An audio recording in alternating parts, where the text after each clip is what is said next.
Hi and welcome to Aussie Property Riches. My name's Brendan Kelly and I'm excited to be here to take you on the journey through the world of development and renovation. And I am Francis Goh, his better half. Together, we'll explore the world of creating wealth through property. In each episode, we'll take you behind the scenes of groundbreaking developments, share expert insights, and feature success stories from the industry's top professionals.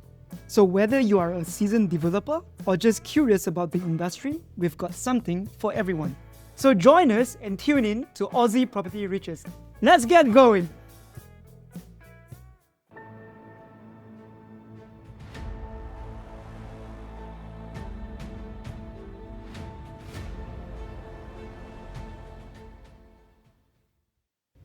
Hi and welcome. My name's Brendan Kelly and I'm joined today by my regular panelist, Francis Goh. Welcome, Francis. Thank you, Brendan. I'm honoured to be here. It's a pleasure to have you. Thank you. I'm also honoured to be sitting next to Felicity Walker, the Director of Property Reimagined and Developer Renovator. Felicity, thank you for joining us. Thanks for having me. It is also a pleasure to be sitting here with Michael Silverstein. Michael Silverstein is the Director of MPF Inspections Group, Property Inspections. Thank you ever so much for joining us. Thanks for having me, Brendan. Part of the journey of being successful in property is the process of mitigating risk. Your job is to look at the numbers, look at the project, look at what you're looking to take on, and wherever you see risk, do what you can to mitigate it. And those risks are not always where you think they will be. Felicity, when you were doing your renos, because you've done a number of them now, tell me about some of the common mistakes that you experienced, or when working and talking with others, the mistakes that others have experienced. For me, it always comes down to numbers because too many people get very emotional about things and that's the most common reason people overspend on renos is they just get emotional. So you've got to really understand what you can buy the property for, what it's going to cost to renovate to the level you need to renovate it to. I'm saying need, not want, and then what that's going to fetch on the market if you're planning to sell it. So I think having a really clear understanding of numbers is important and is probably one of the hardest things when you're new in renovating is because you don't necessarily know what it's going to cost to do certain things. So yeah, knowing your numbers is definitely one of the best ways to avoid the worst gotchas of losing money. Yeah, brilliant. So that's very interesting though, but Felicity, maybe, do you have an idea why people get emotional about these things? Well, I think because you look at a house and you start to see yourself in it, and that's, again, another gotcha is not renovating for your target market. You start to renovate for yourself.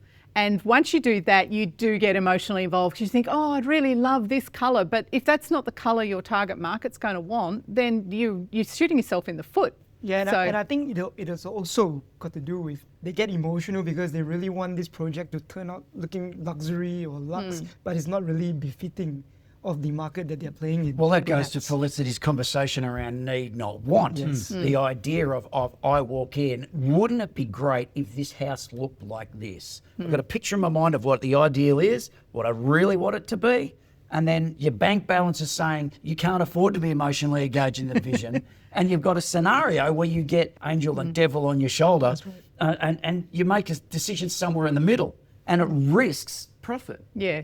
So Michael, you've never made a mistake either, just like Felicity. No, of course, that's wonderful, wonderful. So have you been able to identify common mistakes?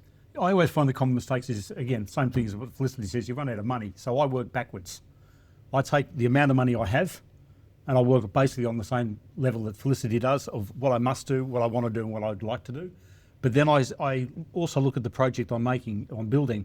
Is it going to be high level, mid level or low level? And then I start taking the requirements of each of those levels and I take my budget and I say, right, I must have a dishwasher, I must have a whatever it is, and those are my musts, and then I work backwards rather than forwards.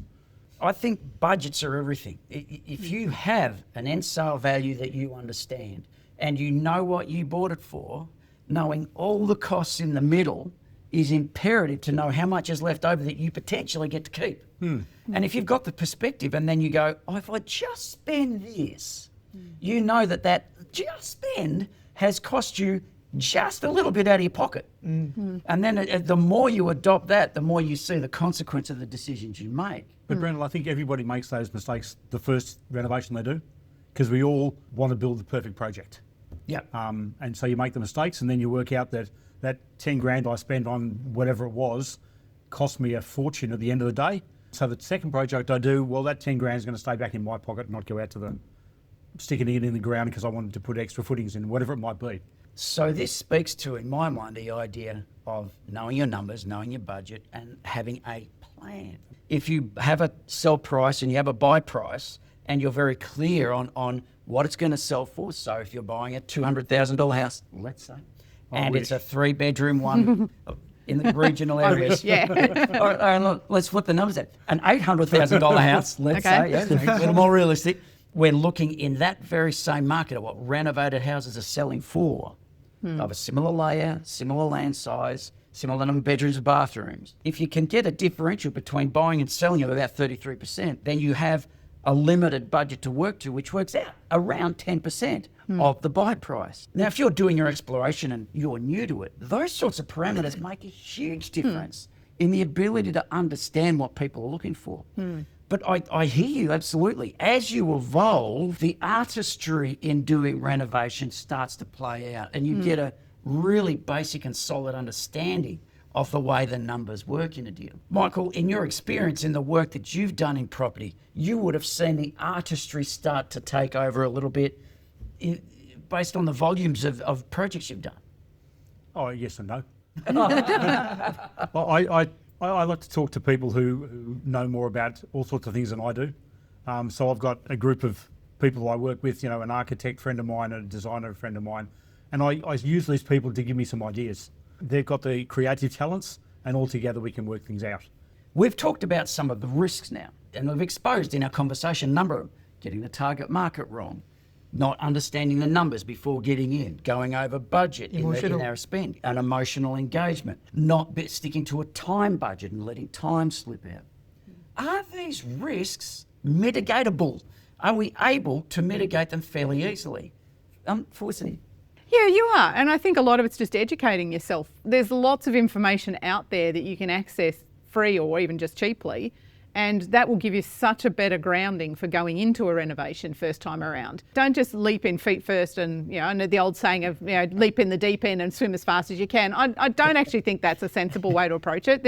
Nowadays with the internet, there's so much information out there that why wouldn't you take the time to educate yourself at least a little bit before you start making decisions that can cost you a lot of money? Yeah, one of the most naive conversations that I've heard people talk to is I want to do a renovation. I go and buy an ugly house because I know I can make a difference on it, and I'm sure this is so ugly that if I do anything on it, it's going to make a profit. Yeah, and you go, no, famous last word. Yeah, it's a warning, Will Robinson, danger. Yeah, real problem. Michael, for you, where do you see people can most effectively mitigate risk? That's easy. The time frame's always the biggie. You go over time, it costs you a fortune. So there's a wonderful thing called a Gantt chart, which lays out for you the progress of your build and where you can bring in different trades at different times. And if one trade can't turn up today, then you bring in somebody else from a different place. By putting it down on a Gantt chart, you can see the time frames that everyone's going to take, when they need to come in, and where you can juggle them around when necessary. I also think one thing we haven't touched on yet, and Michael's being modest here, is if you're looking at a house to buy for renovation, is get a really good building inspector to go over the house. In terms of gotchas, it's the things you can't see that are likely to cost you a huge amount of money. They don't show up in the end product as such, but a good building inspector should be able to tell you that. So if you discover that you're going to have to spend 20 or 30,000 fixing a major structural issue, well, you want to know about that before you buy the house. Which goes into then buying the right property in order to be able to produce the profit that you're after. We've talked a lot about some of the risks that exist and more of the common ones. And it's exciting to know that they're generally felt across the board. It's also very exciting to know that they are mitigatable. It's not a case of ready, let's pick one, have a crack, what are we going to do now? It is always do the investigation on what you're looking to purchase. Do the investigation on what you think you can produce so you understand the sell price. Ensure that the price differential exists in the market that you're dealing with. Know what your target market is after, and then perform according to the needs of that target market relative to the budget that will allow you to keep a profit.